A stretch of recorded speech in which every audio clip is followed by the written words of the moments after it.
শাকিব খানই একমাত্র চলে আর সবার জলে। আরে ভাই, যে গাছে ফল থাকে সেই গাছেই তো লড়া দেয় নাকি?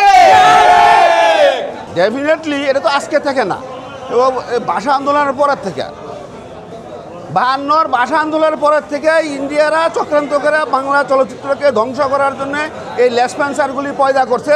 তোর ছবি তো ওই দিনই নামাই দিচ্ছে, লজ্জা থাকা উচিত। টাকলা,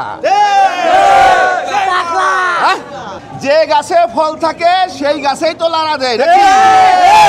তো শাকিব খানের গাছে ফল আছে, শাকিব খানকে নিয়ে একটু আওয়াজ তুললে, বাতাস দিলে, চতুর্দিকে হেলে দুলে, এই কারণেই বলে। আরে এরা তো ইদানিং যে কাজটা করছে, এরা রুলস রেগুলেশন না মাইনে এই কাজটা করছে। আগে ছিল সেন্সর বোর্ড, এখন হয়েছে sensor certification board.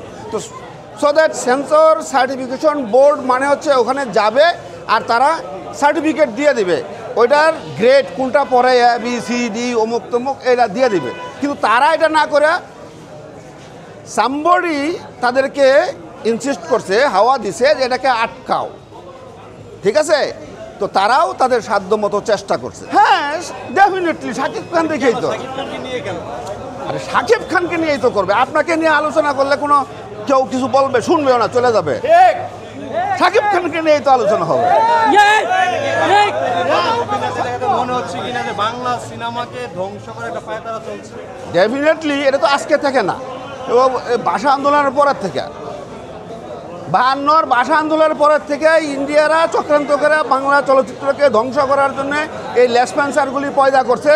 Day by day, যুগের পর যুগ তারা বিভিন্ন রূপে দেখা দিতেছে। যেমন এখন এই যে ফারুকি, মুস্তাফা সরোয়ার ফারুকি, সে বিয়াতে মন্ত্রণালয়ে বসছে, তার তো এটা ছেড়ে দেওয়া উচিত ছিল, কারণ এখন সেন্সর সার্টিফিকেশন বোর্ড, তার ওখানে আটকে রাখার কোনো অধিকার নাই। তারা শুধু দেখবে যে এইটা যৌথ প্রযোজনার নিয়ম কানুন মেনে এই ছবিটা করা হচ্ছে কি না। কি মনে হচ্ছে যে শাকিব খানের বরবাদ সিনেমা দিয়ে আবার বরবাদ করবে কিনা? ইনশাল্লাহ, অবশ্যই।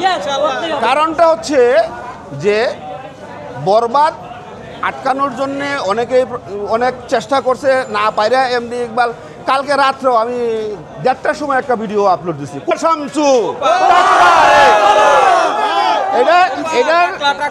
এটার টাইটেলটা হলো শামসু টাকলারে। কারণটা হচ্ছে কি, সে বলতেছে এই আমার জানা মতে 1 লাখ টাকা করে হলে দিছে, বলতেছে 9 লাখ 10 লাখ, এই জন্য এটা বানাইছি। কারণটা হচ্ছে ওর পেটের ভাত হজম হচ্ছে না। আরে বেটা, তুই তোর চরকায় তেল দে, গত বছর যে তুই ঈদে ছবি রিলিজ দিয়েছিলি, ঈদের দিনই নামাই দিছে। আর এটা যদি 1 লাখ টাকা করেও দিয়া থাকে, 120টা হল, তুই চিন্তা কর। হ্যাঁ, তোর ছবি তো ওই দিনই নামাই দিচ্ছে, লজ্জা থাকা উচিত। টাকলা, আমরা সাকিবিয়ানরা এখন চাইতেছি একটা ফুরাম করব। কারণটা হচ্ছে আমরা সবকিছু অফিসিয়ালি মোকাবেলা করব। অন্তরাত্মা এটা নিয়ে বলার আছে সাকিবিয়ানদের। শুধু একটা কথা বলবো, যে যারা বরবাদের টিকিট পাইবেন না, তারা যে অন্তরাত্মা দেখবেন, টাকা না যেন আমাদের মেগাস্টারের ঘরেই থাকে। ভাইয়া, অন্তরাত্মা নিয়ে শাকিব ভাই যেহেতু কোনো প্রচার করেনি, তো সুতরাং আমরা শাকিব ভাইয়ের এনে না, ওটা নিয়ে ওটা কোনো কথা না, প্রচারণা করেন। এক বাবার 2টা ছেলে থাকতে পারে, একটার প্রতি অভিমান থাকতে পারে। হয়তো শাকিব খান বলছে যে আপনারা এই ঈদে আইসেন না, এই জন্য একটা অভিমান থাকতে পারে।